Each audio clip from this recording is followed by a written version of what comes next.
Hello dear students of class 10th, welcome to English class. I hope all of you are fit and healthy. Students, in this video, I shall be dealing with the question answers of the 7th poem from your first flight book, that is Fog, which is composed by Carl Sandburg. So students, let's get started with the question answers that are given in thinking about the poem part.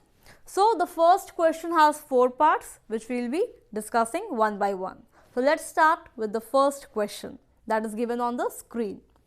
So the first question is, what does Sandburg think the fog is like?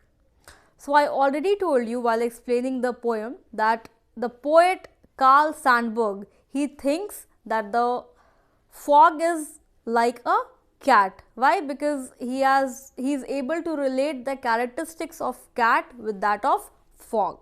So what will be the answer? The answer will be Sandburg thinks that the fog is like a cat. A simple answer.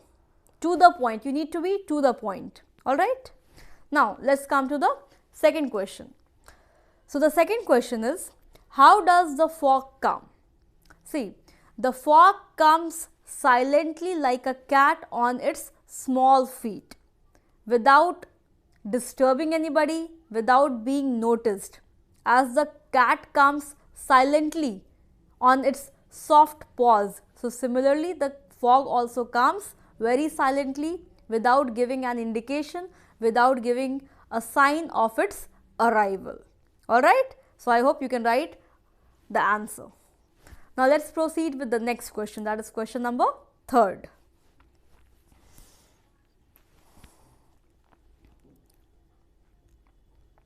So the third question is, what does it in the third line refer to? So first, for that we need to see the third line. What is the third line? The third line is, it sits looking. So who sits looking? The fog sits looking. So in the third line it refers to the fog. Okay? Okay. Let's proceed with the next question, that is question number 4. So the fourth question is, does the poet actually say that the fog is like a cat? Find 3 things that tell us that the fog is like a cat. See, actually the poet is not saying that the fog is like a cat. In reality, the fog is not like a cat, literally. But however, the poet has used a metaphor for describing the qualities of cat with fog. He has actually compared cat with fog, and he finds the characteristics of both similar. So that is why he has compared fog with cat. Okay.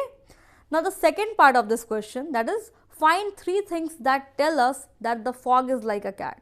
So the first thing is that it comes silently like a cat. The fog comes silently like a cat on its small feet, without making anybody aware of its arrival, without giving any indication to anybody regarding its arrival. This is the first thing.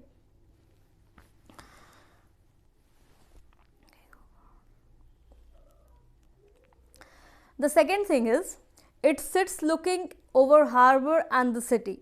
See, if I talk about the cat, then the cat also does the same thing. It sees everything, whatever is there around or nearby. The cat sees everything. The cat looks here and there, notices everything. So this is the second quality or second similarity.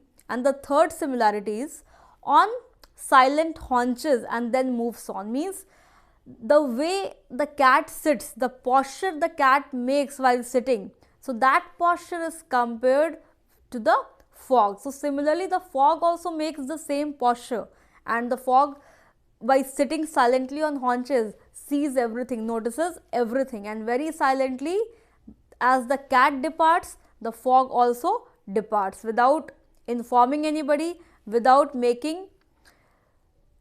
indicating anybody. So just like the cat, the fox also moves or goes away very silently, very quickly. Okay. So I hope this question is also clear to everybody. Now students, let's come to the next question or the last question, That is question number 2. So question number 2 is, does this poem have a rhyme scheme? Poetry that does not have an obvious rhyme or rhythm or rhyme is called free verse. See, if I talk about the rhyme scheme of this poem, then while explanation in the previous video, I already told you that this poem is not having any rhyme scheme, because the last word of each line, they are not rhyming with one another. So if a poem is not having any rhyme scheme or rhythm, then that type of poem is called as a free verse. So definitely this poem is a free verse. So I hope all the question answers are clear to everybody, and also the explanation of poem is also clear to everybody. So students, thank you so much. I'll see you in the next video with the next chapter. Till then, stay connected, stay safe and revise your lessons regularly. Thank you.